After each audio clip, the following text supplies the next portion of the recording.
conversation today. My name is Aja Tucros, and I am a Community Initiatives Associate at the Exchange, and I'm just going to kick things off for us. First of all, welcome again from the New York Climate Exchange. At the Exchange, we are so delighted to be fostering interdisciplinary conversations about climate. It's at the heart of our mission, and something we're so proud of as we lead up to our campus on Governor's Island, which you can see here and behind me in my background. At the Exchange, we want to broaden and deepen the conversation on climate action as something that's not just driven by science and policy, but that's also driven by culture. Climate change is a very challenging topic for many of us, and art has this very incredible power to translate data and lived experience and research into a type of understanding that isn't just known, but is also felt. In our work, this commitment to broadening the conversation has shown up across our work, but particularly in the Climate Story Project, which I was so happy to work on. This project was an audio series that invited our partners, including one of the artists in residence at LMCC, to tell their personal climate story. These stories didn't simplify climate change. They made it legible, relational, and real. The Exchange is so proud to work across this space and with great partners like the Lower Manhattan Cultural Council and the Climate Museum, along with so many organizations, some of which I can see folks in the attendee list. So welcome. We're so excited today to welcome you here, and I'm really excited to pass the mic over to Moe Yousuf, the president of LMCC and our moderator for this discussion. Awesome. Thanks so much, Aja. Yep, I'm Mo. I'm the president and CEO of the Lower Manhattan Cultural Council. Really excited for today. I can't tell you how it's the only thing I've been looking forward to actually, which is great. I want to thank the Climate Exchange for the invitation to partner on this conversation. I think that's one of the benefits of a broad partnership like this. And I know there's many other partner organizations in the call. And I want to thank everyone else for showing up. Thank you for your time. And also want to thank the panelists today. So the artists and curators and everyone who's going to participate in the discussion. And want to share just a little bit about LMCC to kind of ground just a little bit of context. Actually, what's interesting, you're seeing this slide here. That is an image from a project by the artist Greg Corbino, who was an artist in residence and also River to River artist. I believe that's 2022. It's a project, it's coincidental. And Carine, we didn't talk about this, but a project also, Murmurations is the name of that project and that processional work. And it was raising awareness about the returning ecology in the Hudson River. There were many puppets that were created out of debris that was pulled from the Hudson while Greg was an artist in residence. And so a lot of LMCC's work now, even though we were founded in 1973 and really function as the Arts Council for the entire borough, is really focused on climate, sustainability, and the environment.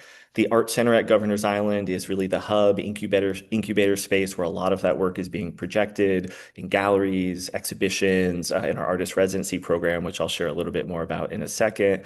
But one of the things that we do is we're also the designated Arts Council for the Borough of Manhattan. And so we work with our public partners, private foundation supporters to re-grant about $1.7 million to individual artists in Manhattan who live and reside there. Many of those projects taking place in the communities that they work in. And we're seeing an increasing percentage of those focusing on climate and the environment and sustainability. We obviously know that Manhattan is very susceptible to this. We've seen that multiple times, including with Hurricane Sandy. And there's a great deal of resilience work happening right now around Lower Manhattan that artists are particularly interested in participating in. As I mentioned at the Art Center at Governor's Island, we have a residency program that is really thinking about, now, a lot of people don't agree with me on this, but I'll say I think of artists in the broadest possible sense. I think everyone is an artist. If you don't agree, we'll have a conversation around that. I think about intention in art, and I think if there's intention in what you do, there's art in what you do. And I also think of climate as being incredibly broad. I think of it as a field that includes art, engineering, science, innovation, finance, technology, philanthropy. And so really thinking of our residency programs as places that can bring in as many of those artists, as many of those thinking about climate together, to really think about those solutions and what could be possible. And it's a place for process. I don't know that we have all the solutions yet, but if we are in process together, maybe there's something we can share and as a learning space. And I think that's a good segue to this conversation. We have artists here who have different types of process, different types of partnerships, different types of entry points, and this is an opportunity to learn from them. So with that said, I'd love to introduce And in order, if we can go, Amanda, Anais, and Carine, and just give a short introduction.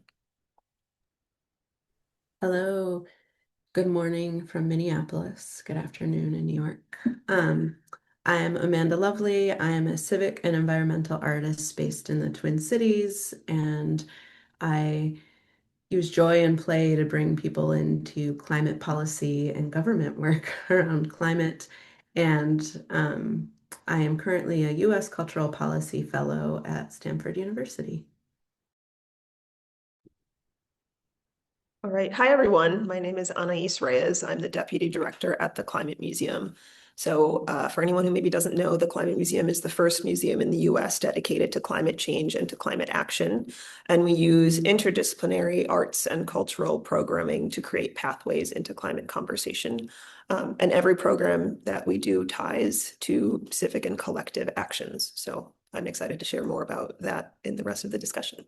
And thank you for having us on this panel today. Hi, I'm Carine Gilbert. Pleasure to be with everyone today.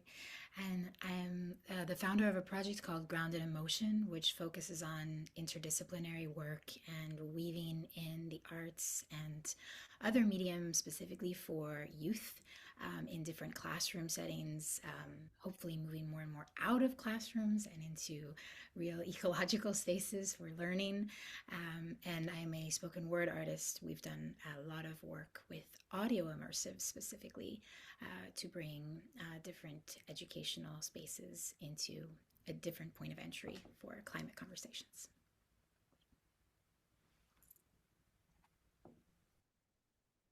Great. And I think we're going to introduce a piece. I think this is Murmurations. And we're going to play one of Carine's pieces here. And we just ask everyone if you can to go off screen. We're going to go off screen while we listen.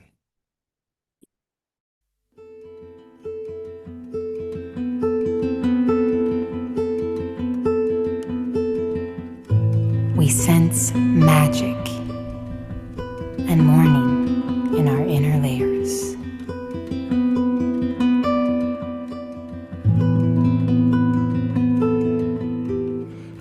Our outer edges caressed or awoken with the winds and rains. We are carbon compositions. Rarely choose to dine in solitude.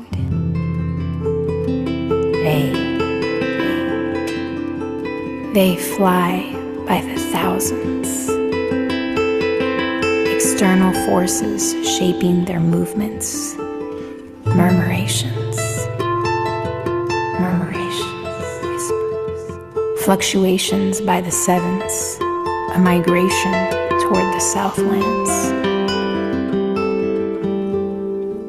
Multiple movements within its larger form to sanctify and bind.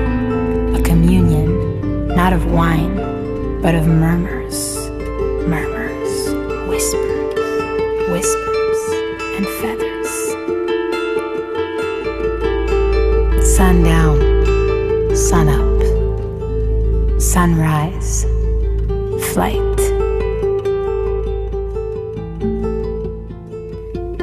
We are surrounded by the thousands, yet struggling to be grounded. They, fluttering in one large liquid mass.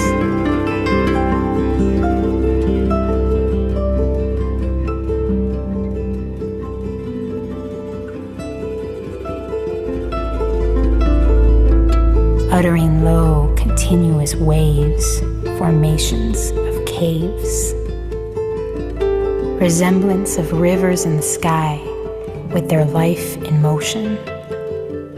They are reminders of volatile creations, organic dust, flocks that appear to simply trust. Murmuring to the momentum of our own minds.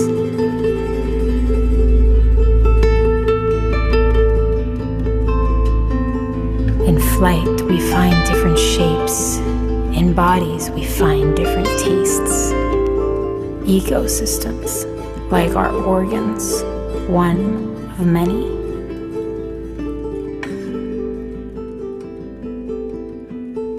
Migrations above the lands, the seas, a wildlife corridor with no walls, Earth's natural pulse.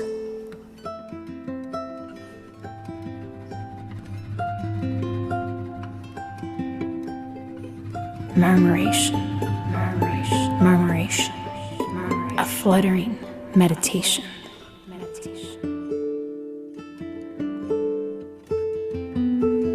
Whispers, murmurs, whispers, murmurs. Murmur to me. Remind me of those low mycelium weaves. This dance we have been gifted to see. They, akin to the rivers, arteries of the earth, murmuring to the momentum of our own minds. Thoughts like their shapes intertwine, fluttering in one large liquid mass. If only we supported all rights to pass.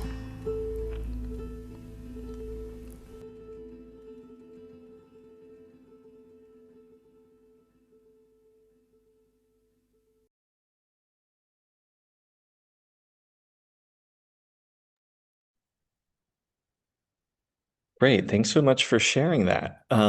Carine, I wanted to ask you a question as a way to get into the work about, the intention in that work, the way that you think about how it shifts the way people think and feel about climate.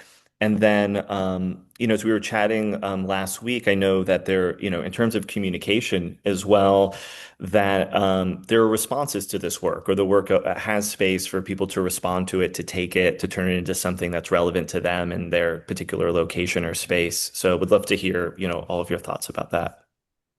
Thanks, Mom.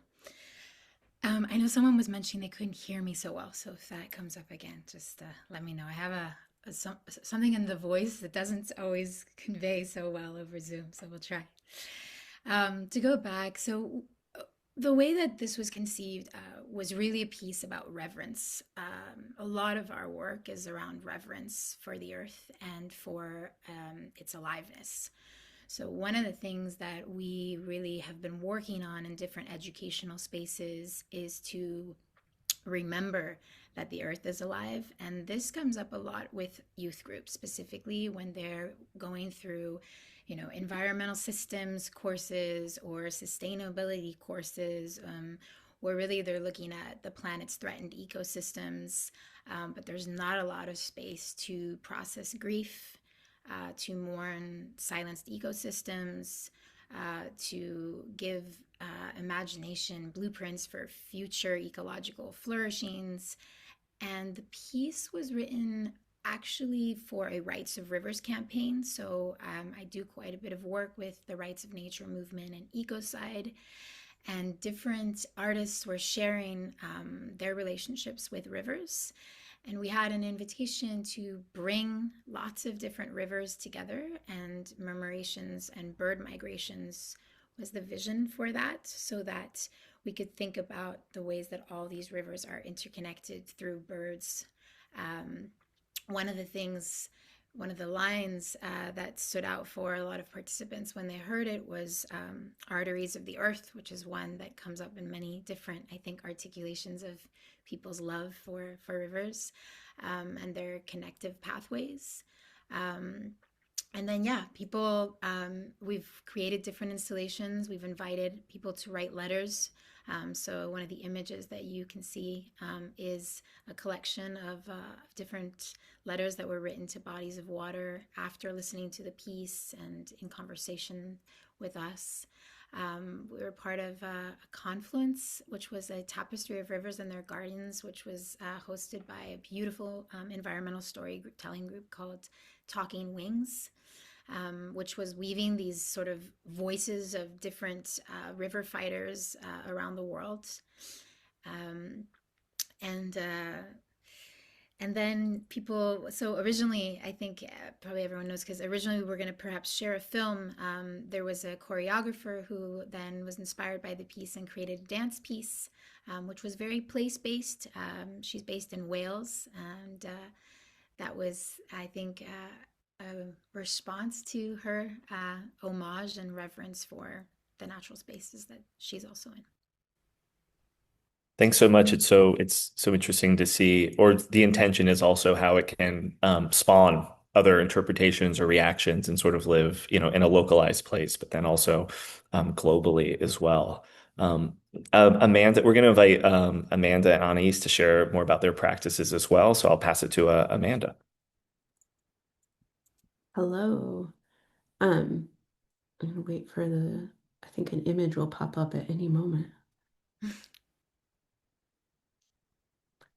I guess I can talk without it. Yay! Woo! There it is. We can talk about cheering. It's a good transition. Um, so as I said, my name is Amanda Lovelee, and I'm an artist based in Minneapolis. Um, and I, for many decades, worked as an artist in residence in government. So I worked as the artist in residence for the city of St. Paul, and then in regional government for the Metropolitan Council, which does regional planning for water, parks, housing, and transit. And so I did a lot of different policy work and more traditional public art. And then about a year ago, transitioned to Stanford to be a cultural policy fellow. And in that process, was set up to be the EPA's first ever artist in residence. And then that position was canceled. And as the collapse of democracy, which is playing out in my own city right now, has continued, so has my work kind of shifted. And I really started to think about as my children, which in the front of this photo is Walden, one of my kids, have really mastered the art of making protest signs. I really started to think, what are we cheering for? And as an artist, I feel like one of my tools is to help us reimagine futures that have never existed. And that's something we so deeply need in the world of climate. Um, and we also need some joy. And so as I was kind of at this crossroads, I started to think about what if I co-opt sport for climate? And if we can cheer for a football team, even if we're just tuning in for the halftime show, go Bad Bunny. Um, we can also cheer for a tree, we can cheer for a river, we can cheer for the ocean. And how do we rally people together for climate and for climate action? And so I've started hosting these pep rallies across the country for different climate things. This one was in the Twin Cities. It was a pep rally for a tree that had been burned in the uprising and murder of George Floyd on Lake Street. And so we were replanting the tree. And so we rallied the community and got a high school marching band and the U of M cheerleaders and arborists and scientists. And we had a tailgating party um, around climate education, and we replanted the tree. And so, yeah, I've just been thinking about how do I do this with different partners, and it'll be launching at Mass MoCA in June with a permanent piece with a set of bleachers to watch two trees grow. And one tree is from the south and one is from the north, and we're teaching about assisted migration. So again, a lot of collaboration with scientists and joy to move towards climate action. Thank you. Joy is certainly needed in this space as well. Yep. You're bringing a lot of it. And onto you, Anais. Great. If you see me looking down, it's because I'm scribbling notes about Amanda's and Carine's work, because I'm so excited to talk about this, obviously. So yeah, the Climate Museum, like I said, every program that we do connects our visitors to action, and we use the arts as like an accessible entryway into that conversation. What I agree with what you said earlier, Mo. Everyone is an artist. There's no wrong answers when it comes to art, and that really helps people just kind of show up as themselves and reflect on, like, when they look at something, how they can relate their personal experiences, their lived experiences to it. And so I wanted to share this image. This was from an exhibition that we did a few years ago. I think it was just called the Climate Museum pop-up, but it was our first pop-up in Soho, which is why it had that name. But the piece is by the artist David Opdyke. It's called Someday All This. And so he made this kind of mural of these vintage postcards that he buys in bulk on eBay and kind of builds into these beautiful landscapes that tell these different stories depending on the scale that you're looking at it from. Um, and so David is a he's always made political artwork. And I remember when we started working with him, he was kind of talking about how he wanted his work to like exist beyond the walls of the gallery or the walls of the museum. He was like, I make political artwork because I want to see change, but sometimes like people are very accustomed to looking at art for the 10 seconds that they're in front of it and then moving on to the next artwork. And so we were really excited to work together because we got to connect his artwork to that action aspect. So in the pop-up and with other exhibitions that we've done, we use, like I said, use art as the entry point, but then in the back of the exhibition have an action center that offers specific ways for people to get involved, to do something, it's different. It changes for different exhibitions, but it's usually things like contacting your representatives, voting for climate, organizing with your community. Even just talking about climate more is a huge, very important action.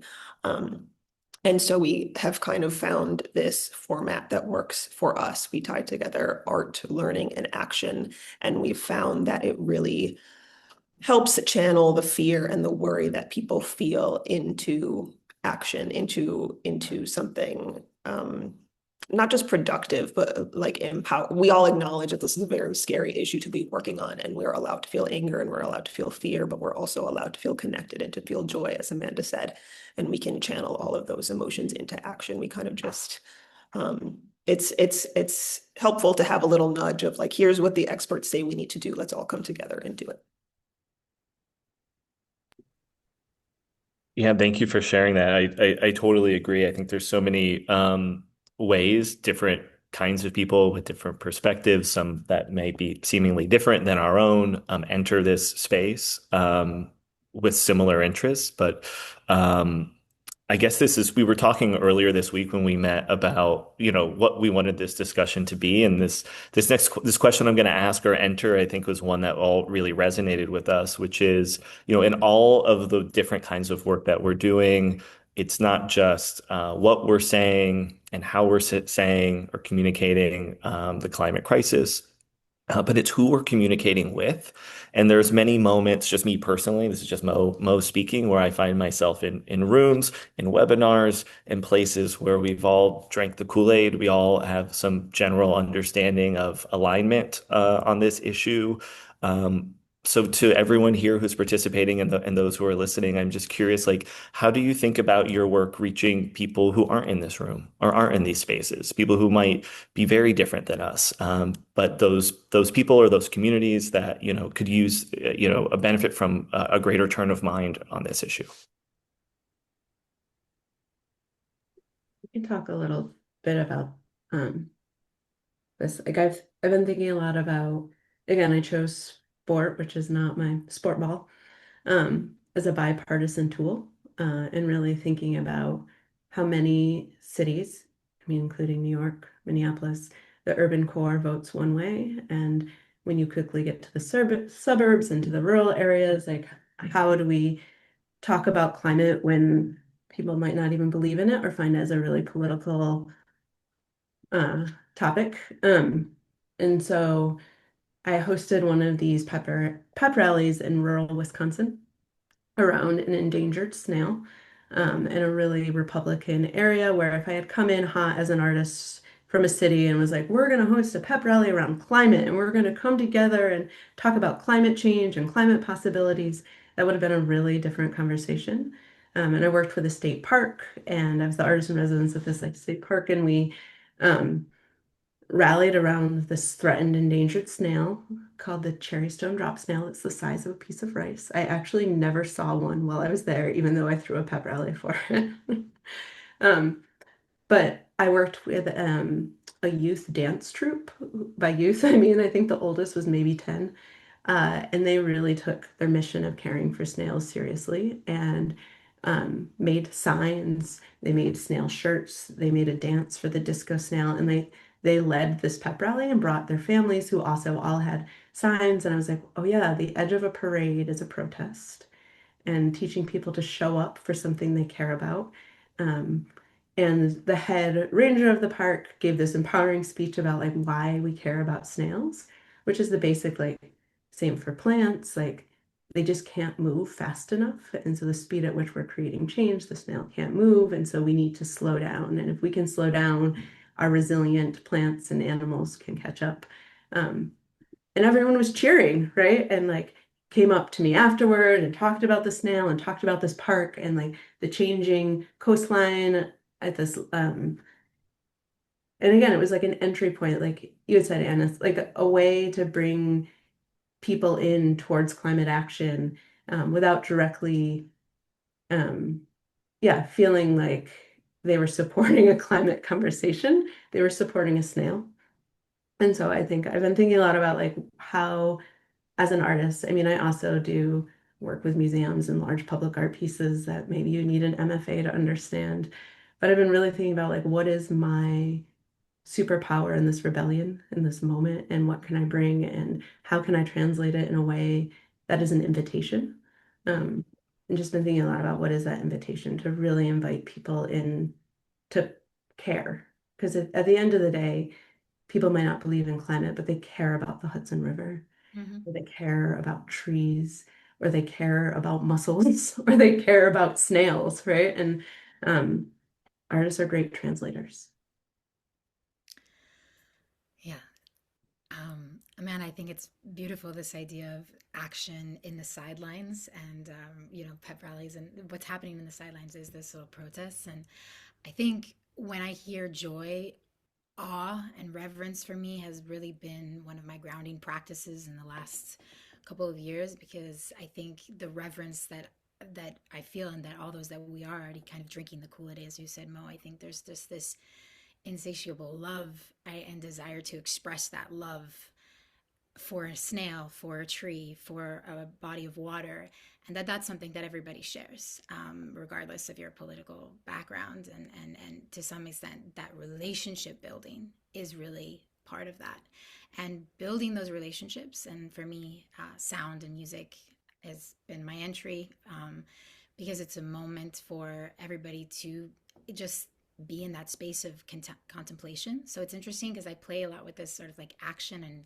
contemplation, and sound is so contemplative for me personally, and that invitation to bring people in that are not already in the conversation, be it music festivals. And we've been playing with this idea of different music festivals where we're sharing pieces, and there's no conversation directly around climate, it's just around gathering and listening.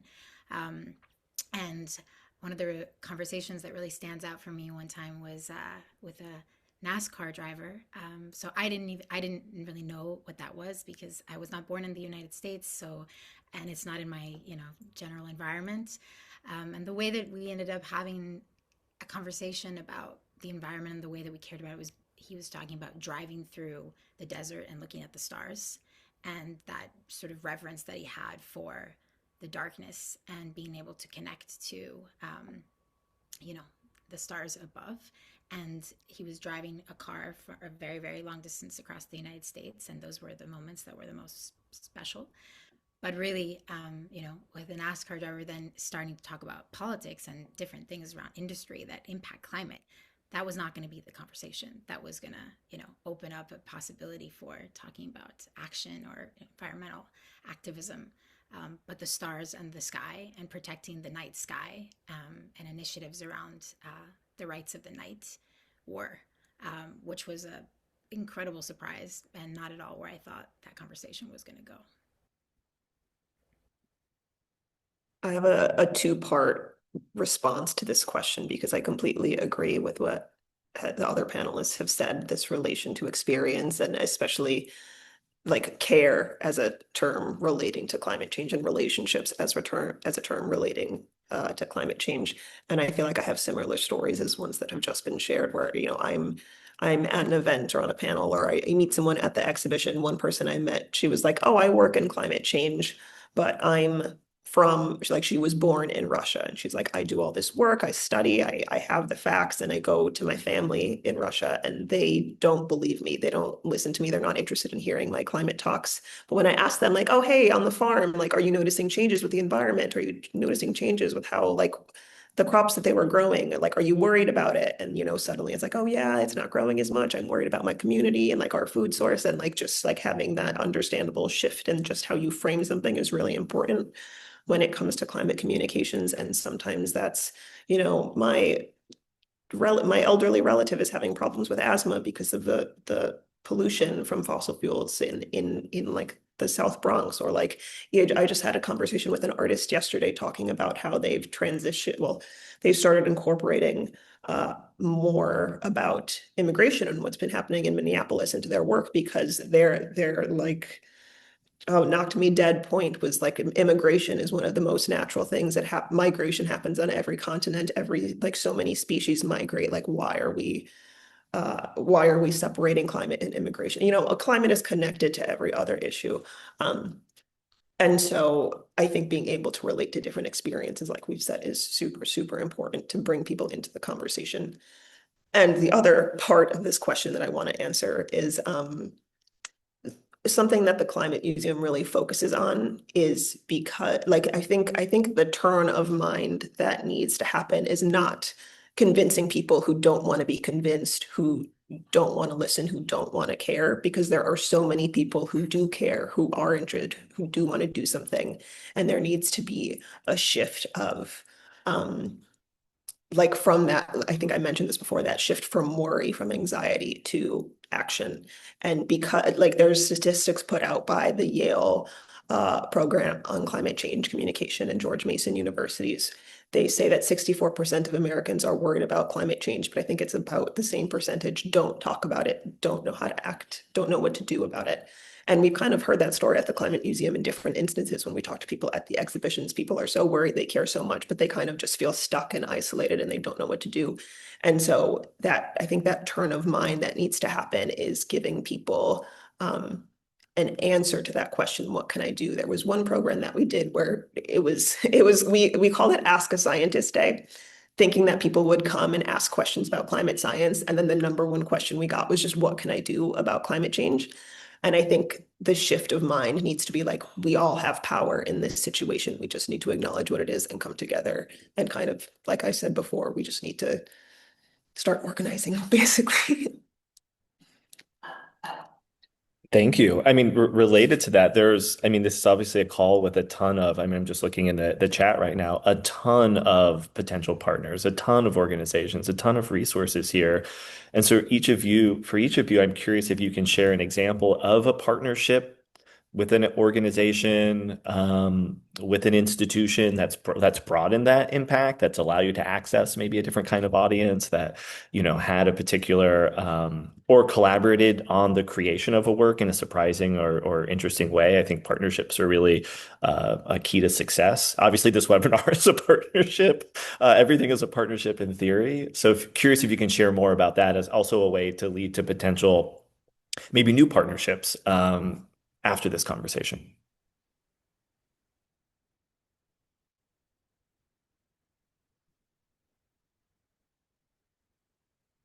I guess I can speak again.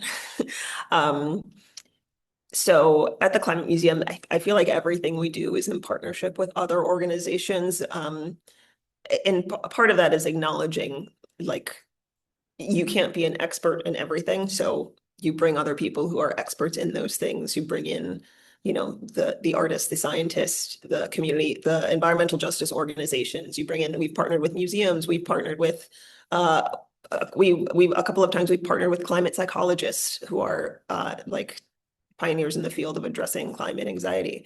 We've partnered with LMCC and the New York Climate Exchange multiple times. But I guess just to zoom in on one that I think conveys the point that I'm trying to convey is, at our last exhibition, The End of Fossil Fuel, we hosted an event that I guess background, I was asked to be a juror on the arts selection for the fifth national climate assessment. So it is, I guess it was because it was uh, just shut down under this administration, but it was a national report on climate. And this fifth assessment was the first time that they invited artists to submit work to be incorporated into this major national report. And so I was invited to be a juror. As part of that, the Climate Museum held a discussion where we invited the head scientist who basically compiled and edited the report, one of the artists, a photographer who was selected to be in the report, and then a New York City policymaker, a climate environmental expert. And so we had these three very different people coming together to talk about a project we had all worked on. And it was amazing how like this conversation just flowed and meshed, and people were telling extremely different stories, and yet they all converged at the same point of, kind of like what we've been saying before. This is a conversation about relationships, about care, about like how we frame climate change, about how we can actually use our different expertise and tools to make change. Whether you're an artist, whether you're a scientist, whether you're a policymaker, it's all part of the process to like fight for the systemic change that we need. And so I just feel like that the value of collaboration, there's so many values. How could you not collaborate? But it's both like it's sharing, it creates the different pathways into the conversation, and it offers the different expertises that you need to kind of address this multi-scalar problem. I can jump off of. Yeah, I think collaboration is the future. Cross-sector work is the cliff I will die on. I really think I love both getting cross-sector partners excited and getting other artists excited about working cross-sector.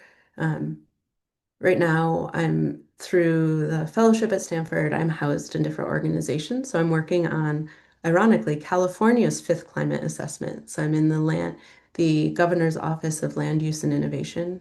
And then in Minnesota, I'm in Minnesota Pollution Control, focused on their big climate action plan that's coming out. And then in New York City Parks in the Department of Forestry, and then working at Stanford in a lab called Circle that is run by Britt Ray, and it's around climate anxiety. So I think I'm just continuously looking for partners. If anyone on this call wants to be a partner, I'm always ready for more cross-sector partners. I really think, I think it was about, yeah, like 15 years ago, I was like, I'm not going to do a project without a cross-sector partner. I think that it makes my work stronger and their work stronger. I was just on a call this week with the scientists that I'm working on that piece at Mass MoCA. So Jess Gurney teaches at Smith, and her whole practice is assisted migration.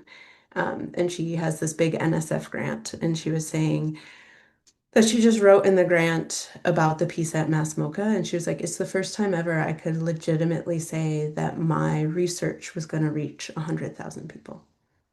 And she was like, usually my research is read by 5 people. Um, and they don't read the whole paper, and so I think that we can help each other. Like you said, I'm not a climate expert. I'm not a biologist or a scientist or researcher or psychologist. But I feel like uh, bringing my tools in collaboration with cross-sector partners has been transformative. And I found that like even I found Jess by blind emailing her. I just sent her an email and I was like, hi, I'm doing a piece at Mass MoCA and I really want to talk about assisted migration and I've seen your research. Would you have any interest in collaborating? And I hit send and like it was almost like the little ball spun and 30 seconds later, it happened, Mo. The lights went out. Sorry. 30 seconds later, an email came back to me and she wrote, I've dreamt of this email. Um, and so I think there's like, if you're an artist on this call, there's a lot more interest than you think. Like, I think scientists know that they need different ways to communicate, and that I think you're 100% right. And it's like, it's people care about climate change. They don't know where to put their care. And I think like as artists, we can help create the tools of where you put your care to action. And the number one thing example around climate anxiety, the best way to fight climate anxiety is action. It's coming together in community and it's action. And so there's like, yeah, we need each other. So yeah, please anyone on this call, find all of us. Um, two things to respond to part of this is so one of the partners is within the rights of nature movement and the ecocide movement. We work closely with the Earth Law Center and with CELDEF. And what you're speaking to, this sort of cross-sector collaboration, resonates so much because similarly, I think that's been one of the big things in the last many years of just how much more excited I am to work on a project where I'm working with somebody who's an expert in something that sometimes I know really almost nothing about at the beginning. And reading, rights of nature legislation or lawyers that are defending ecosystems and writing, helping draft policy to present to municipalities to protect this particular pond or to I'm getting like shivers, like it's been invigorating because it helps me put some of this deep sense of awe and grief into action with them. And similarly, I think the excitement of working with something where there's a sense of feel and sensing into this breathing earth with this, lawyer who maybe has been writing litigation thesis for years and years and years, but has that same uh, vigor to move it into action and to move it into spaces where it normally wouldn't be. There's a lot of different projects that are coming to mind that I could share about, but I think in general around the rights of nature movement, and one that we're specifically working on right now with the stingless bees, which is an indigenous-led community effort in the Peruvian Amazon with scientists that are mapping where these stingless bees live. And we're starting to create audio pieces to bring them into classrooms, which segues me into then the other group that I've been back and forth a lot about, which is sort of these international schools. Um, United World Colleges, international baccalaureate schools, these schools that struggle as both students and as leaders in these spaces with place-based action because of the international community, which I think can be for certain students quite isolating and challenging. So I think the fact that they might consider themselves, global, whatever that might mean, and lack a certain deepening relationship with place, but have so much care to give, can be moments where some of the work that we're trying to sort of generate with youth groups in that space is thinking about existing, in these maybe international spaces and trying to deepen place-based awareness through Gaia sit spots, which are, when you sit and watch different environments shift over time and build a relationship with an environment, even if, your background is really movement and again, migration. And so, yeah, those are two things that come to mind. Thank you so much. So now we're just gonna, there's a bunch of questions. And so we're gonna open it up. I'm just looking in the chat really quick. Um, let's see. Helen, would you like me to do the questions? Do you want to come on? I'm happy to do either. It's all a work in progress. Sure, I'll jump on in just a moment. I gotta get the lighting right. But yeah, you go take that. I think Nicole had a question. Do you see that there? Yeah, yep. I'm just going to read it here. So the question for the panelists is, I'd be curious to hear how each of you have had success in cross collaborations with, say, scientists or other orgs. Amanda shared that it was things like cold outreach. I'm curious how others have connected and if there's high success rate in reaching out to potential collaborators.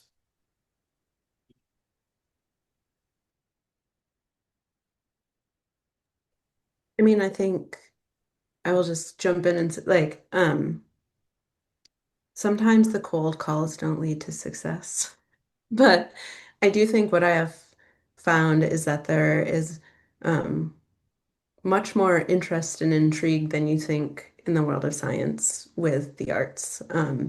And there's many, many, many pros to that. One is like just look at the average, like how much an average NSF grant is versus an average art grant, for instance. There's a lot more funding in the science world. And I think when you come in and say, like a lot of times I'm funded through a communications line item.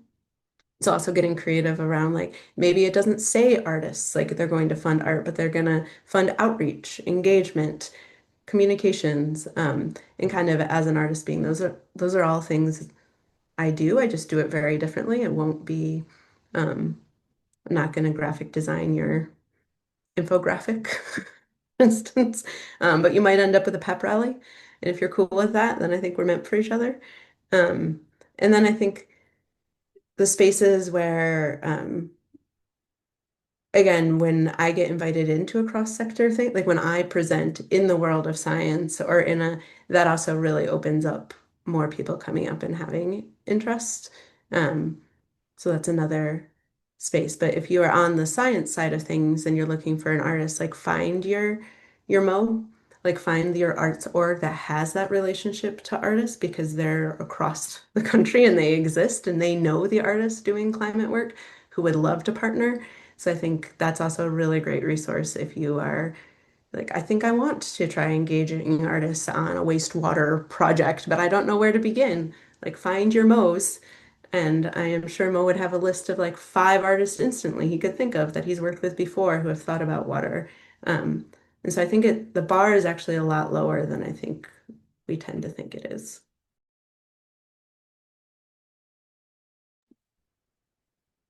I'm definitely interested. Amanda Lovelee, for example. Just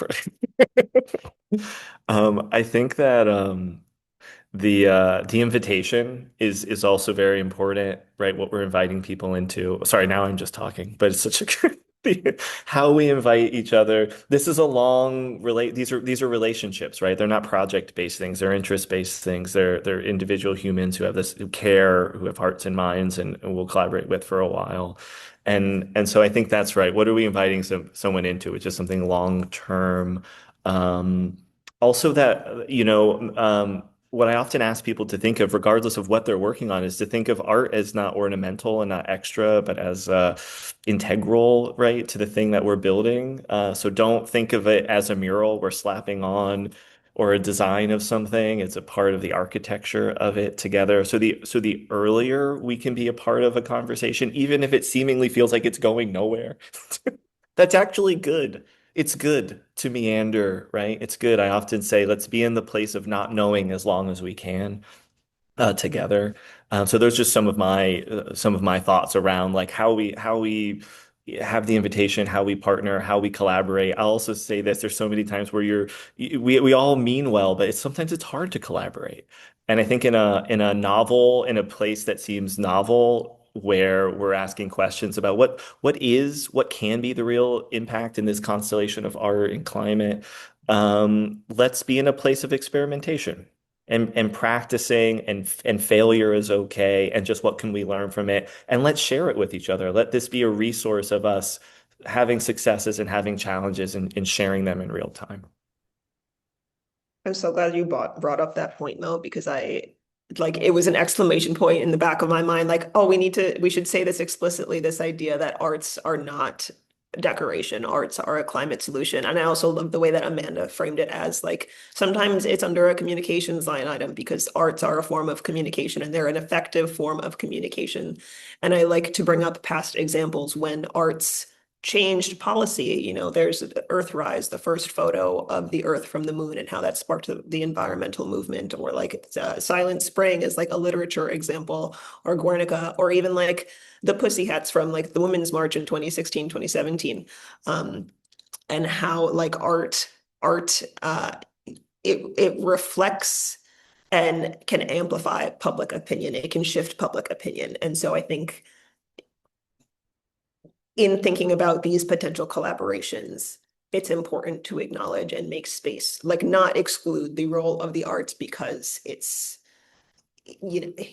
because it's seen as decoration, for lack of a better term, but it really truly is this underutilized tool that we need to collaborate more on.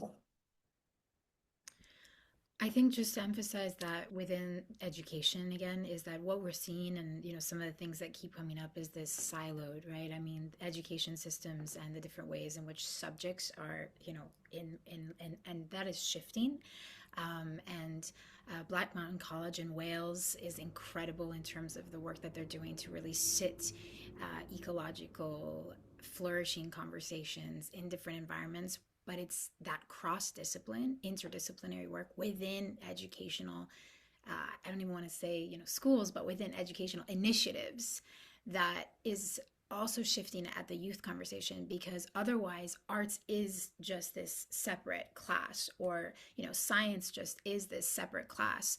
And so the more and the earlier on, and even with preschool, when they're not in those classes, but then so quickly those segmentations happen, and the more we can dismantle those segmentations and be encouraging the interdisciplinary cross-sector explorations early in envisioning the different futures, is then it doesn't build that sort of neural pathway narrative from the beginning, because it can be deconstructed before it's even created.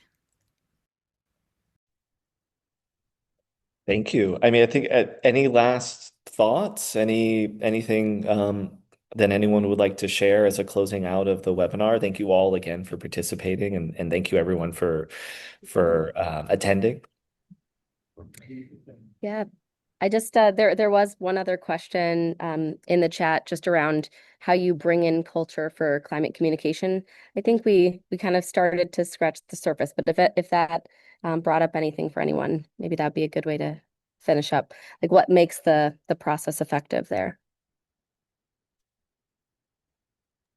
I mean, I'll go off what Mo, like what we just said, that far upstream.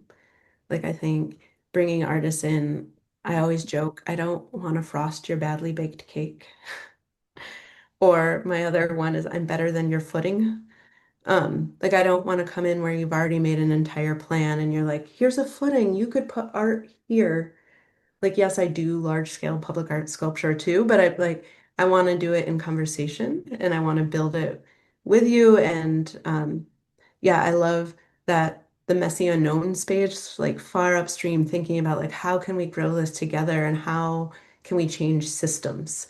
Like, I think as an artist, I don't just want to make a photo of a melting iceberg. I mean, love them, beautiful, but I want to change policy. I want to lead conversations. I want to create actions around climate. I want to be in those hard, difficult conversations of the unknown and shape it with you. Um, and that makes me a lot more excited than, yeah, painting a mural of a sad whale. Um, and it's like I think that sometimes the arts is pigeonholed into this like what you think an artist can do or wants to do. And I was like, no, I'm a leader and I want to lead with you. And I want co-conspirators in this movement. And I'm really excited to do that. I love that thought that artists are leaders and co-conspirators, parentheses. That reminds me of that quote, the role of the artist is to make the revolution irresistible, Tony K. Bambara. And I guess I'll just add, someone, I can't remember the source, but someone once said to me, maybe it was part of this NCA 5 panel, but they said, artists and scientists are really doing the same thing. They're asking deep existential questions and they're experimenting. It's just that the arts have the power to move people in a way that facts and figures often can't. And I think that just goes back to everything that we've just been saying. That's why we need to collaborate early and often and utilize this tool much more than we have been.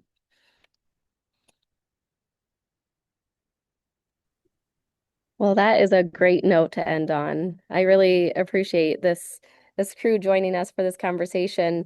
I'll let Mo close it out, our co-host at LMCC, but just keep an eye on more events like this to come.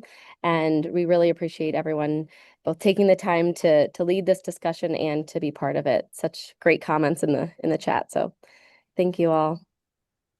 Mo? Yeah, Yeah, Thank you. I mean, thank you. Yeah, thank you, Anais and Amanda and Carine and Helene and Aja and Sonia and everyone at the Climate Exchange. I mean, look, let's just say this was an invitation, right? There was an invitation to partner on this webinar. My hope and goal would be that this creates many other invitations among those who participated and people who attended. And so let it not be the last, let it be the first, and spawn more. So thank you all. Thank you. Thanks. Yep.